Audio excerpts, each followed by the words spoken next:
TheorySabers.com. Of which you could easily find the script on, or if you're a super nerd, you have it memorized. Give me, I don't know, 3 examples. No, not even 3. 1. Give me 1 example of good dialogue in the script. The opera scene. Any one of them. It's like one of the most compelling parts of all of Star Wars, I would say. Literally that entire opera scene. You can pick and choose any one of the lines. Did you ever hear the tragedy of Darth Plagueis the Wise?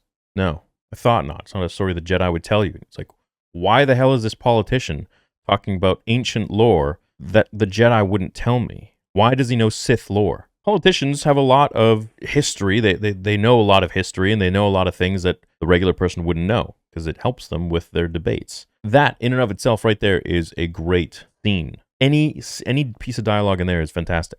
So then what is it? What about the action? Go back to the scenes where Emperor Ovaltine is fighting the 3 Jedis, and tell me that that's well choreographed, crisply executed action. You want to tell me that? I don't think you do. So literally some of the best choreography. Like, if you're just talking about the close-up scenes, then, I mean, yeah, you literally have an old man, Ian McDiarmid, who Nick Gillard says, like, he wasn't as fluid as Hayden Christensen, obviously. But then how would you, he just picks and chooses his arguments. And it's like a very infantile way of arguing because you're literally just spotlighting the things that are really not great in comparison to what is actually amazing. And so it leads someone who doesn't know anything about the project or whatever being like, oh yeah, wow, really? It's like that?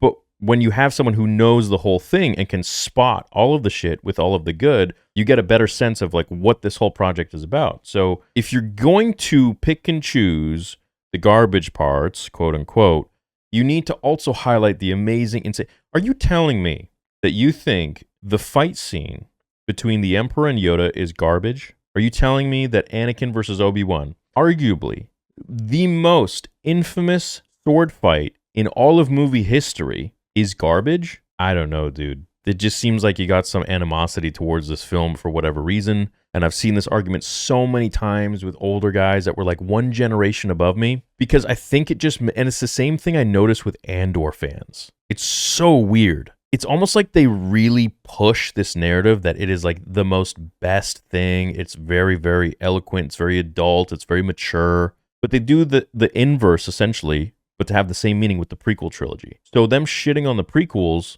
being like, they literally say the same stuff about Andor, but the inverse. The acting is terrible. The stunts are bad. The dialogue is horrible. The story is shit. Because somehow, in the end, it all leads to the same part where it elevates them as a movie critic who is very fancy. And like I said a while ago, like those guys with the drinking the wine and the cheese that Mahler had a good laugh at.